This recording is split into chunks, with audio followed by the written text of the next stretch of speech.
Head of the United Nations mission in Hodeidah warns of the devastating impact of mines on civilians. U.S. State Department says Special Envoy Tim King is in Riyadh to push for peace efforts in Yemen. United Nations warns that Yemen faces alarming levels of food insecurity nationwide.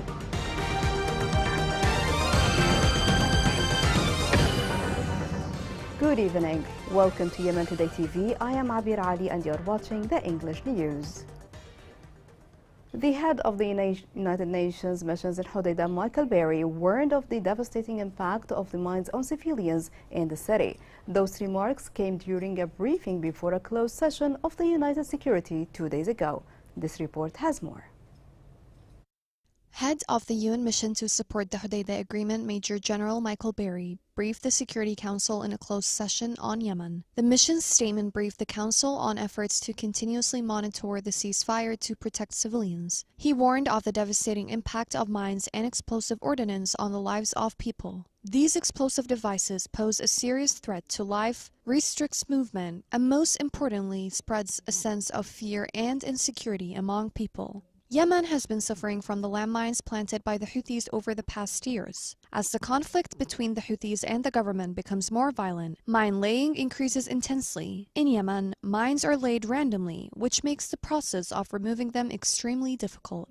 According to the United Nations, landmines specifically threaten children. According to the United Nations, in 2021, about 10,000 children were either killed or injured as a result of the conflict in Yemen, and a large number of them were landmine victims. Children continue to be the major victims of mines laid randomly in Yemeni residential areas by Houthi terrorist militia supported by Iran. These Houthi mines do not only harm civilians physically, but they also destroy their mental health. People in Yemen suffer from psychological and social trauma. Travelers, farmers, children, women, displaced people, and even animals are not spared the evils of these dangerous explosives. Mines have far-reaching consequences for not only individual families, but also for society as a whole. UN officials stated at the beginning of Mine Action Week that international cooperation is essential to preserve lives from the terrifying legacy of unexploded ordnance which daily threatens the lives of people. Yemen's situation is extremely dreadful. The conflict parties must prioritize the safety of children and ensure that they are no longer at risk from landmines and other explosive devices. U.S. State Department announced that the Special Envoy for Yemen, Tim King, traveled to Saudi Arabia to advance peace efforts. The statement affirmed the United States' commitment to support a resolution to the Yemeni conflict as soon as possible. According to the statement, Special Envoy King will meet with Yemeni and Saudi officials along with international partners to discuss their coordinated efforts to advance ongoing talks. Foreign Minister discussed with the Dutch Deputy Prime Minister the political and humanitarian situation in Yemen. The two sides touched on the historical relations between the two friendly countries and the support provided by the Netherlands to Yemen during the past years. They also discussed the efforts exerted to bring peace and end the coup, and stressed the importance of the existing pressure to put an end to the Houthi militia rejection of all efforts aimed at achieving peace.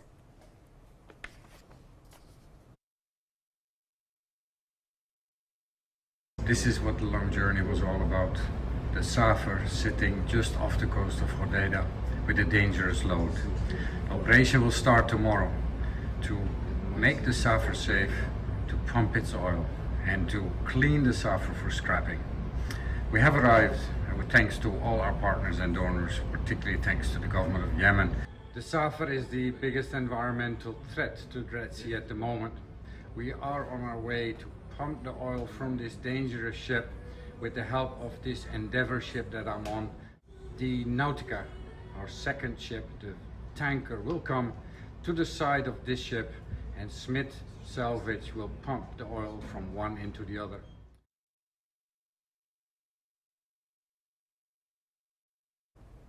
Years of conflict have left millions of Yemenis displaced. According to the International Organization of Migration, there are almost 4 million displaced in Yemen, mostly women and children. The following report has more details.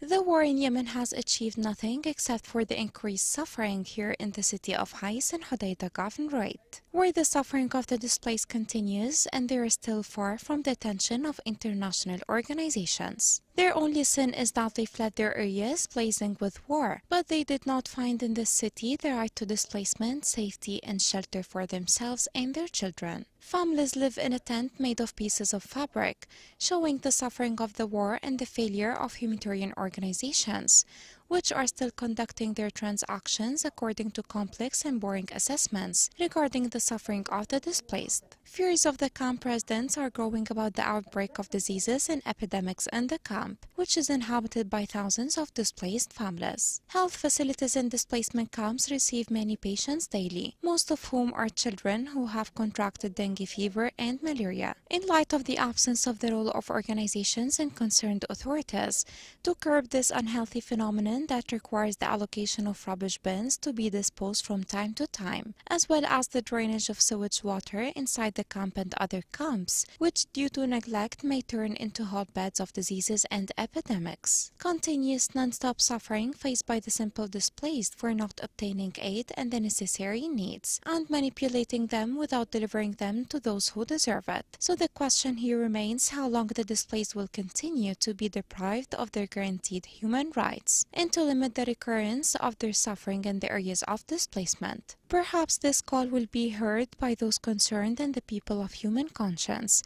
despite their suffering, which is getting worse day after day, and they live amid compelling living conditions. An international report revealed that 71% of Yemenis cannot afford secured food. According to the report, the scene in Yemen is still vulnerable, and Yemen is on brink of humanitarian crisis. The report also expected that millions of Yemenis will suffer deterioration of health care as well as economic crisis.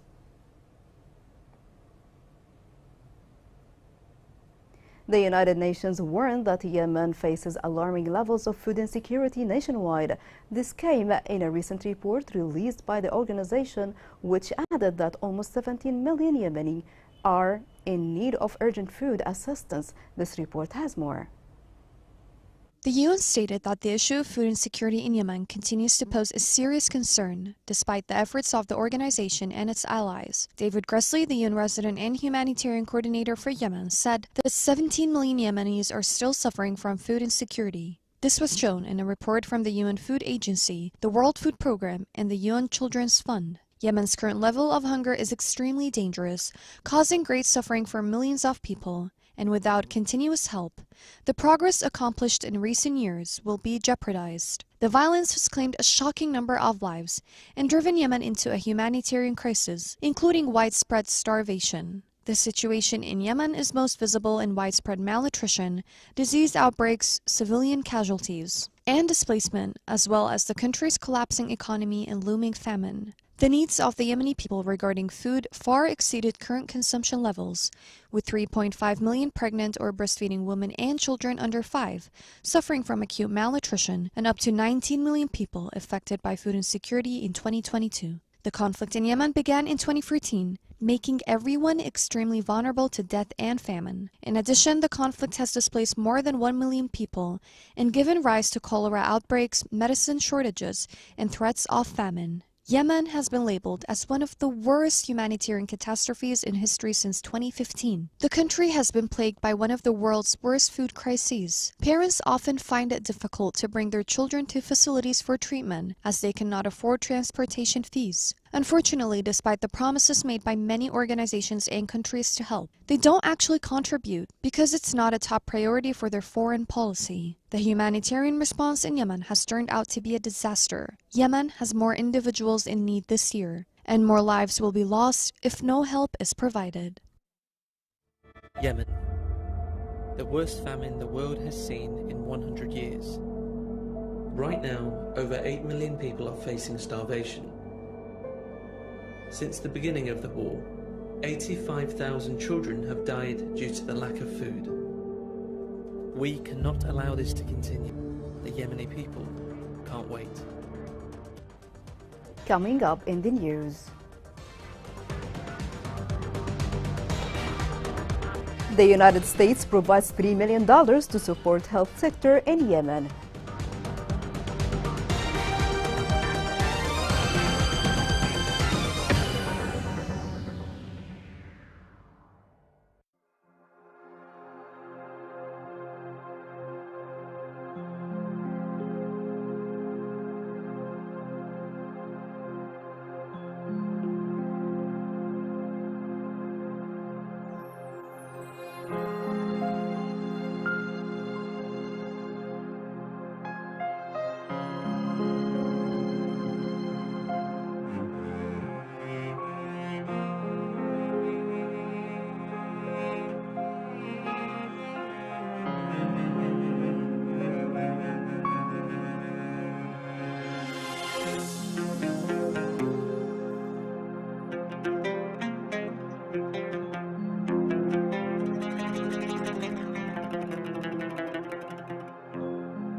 Welcome back.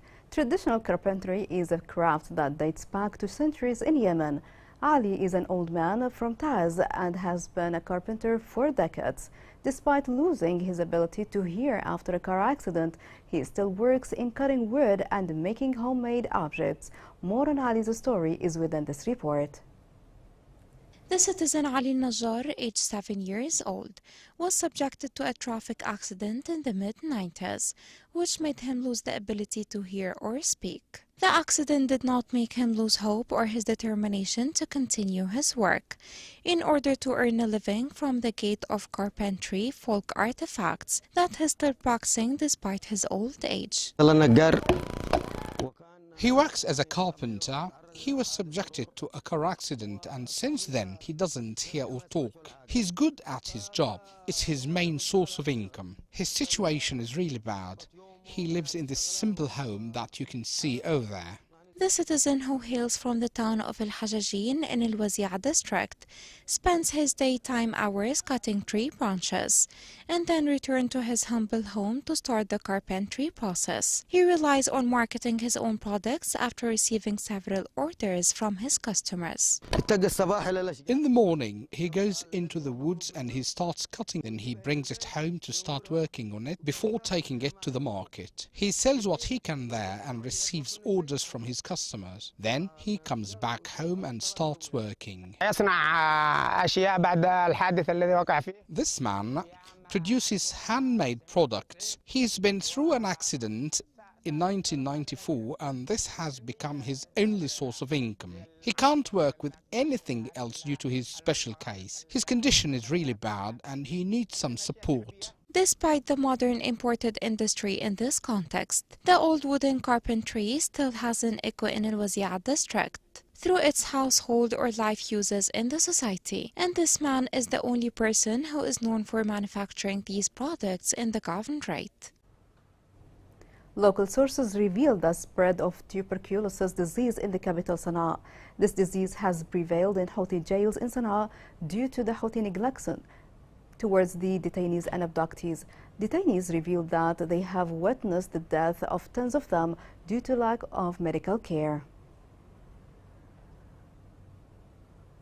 The Central Bank of Yemen announced selling of $27 million in a public auction. This auction is believed to be the 15th since the Saudi declaration of depositing $1 billion to support the price of the national currency. This came at a time when the Yemeni rial is witnessing inflation in front of the price of the USD dollar.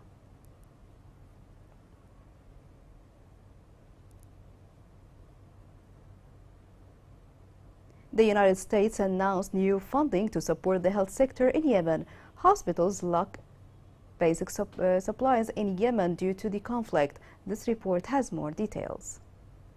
The United States Agency for International Development said that it has allocated $3 million for new programs that it intends to implement with partners in the United Nations on activities it had previously funded in response to the devastated healthcare system in Yemen. The agency stated that, in partnership with the World Health Organization and the United Nations Children's Fund, it will work to shift its support from emergency response activities to long-term solutions by striving to integrate care interventions for patients with the virus in the health system as a whole. The United Nations World Health Organization, within the agency's new program of approximately $1.9 million, will provide maintenance for 8 oxygen stations in Yemeni health facilities, in addition to training workers in 5 hospitals to provide care for patients. Part of the fund will include community awareness to increase the number of Yemenis receiving vaccination in the governorates of Abiyan,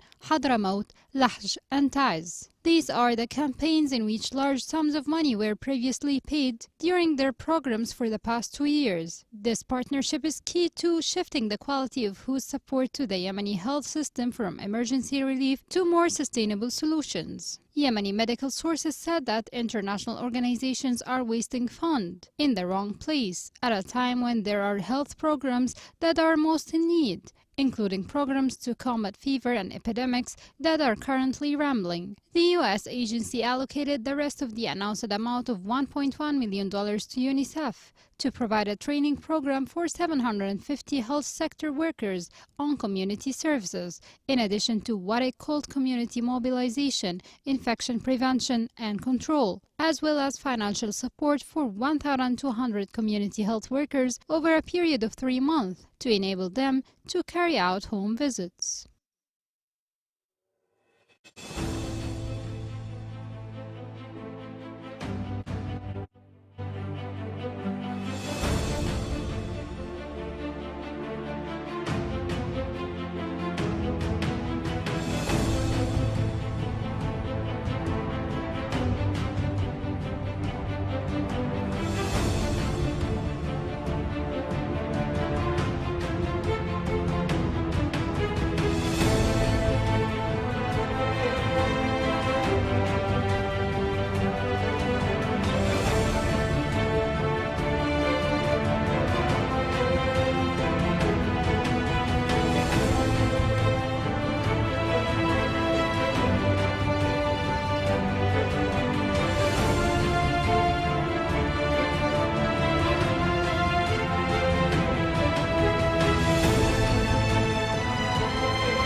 Here's a reminder of the main headlines.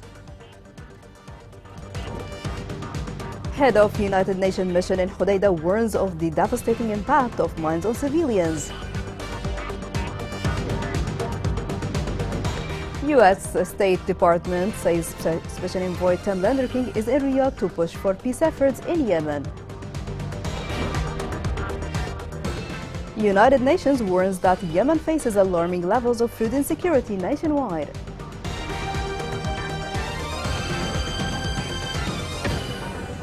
This is the end of the news. It was Abir Ali, and thank you for watching.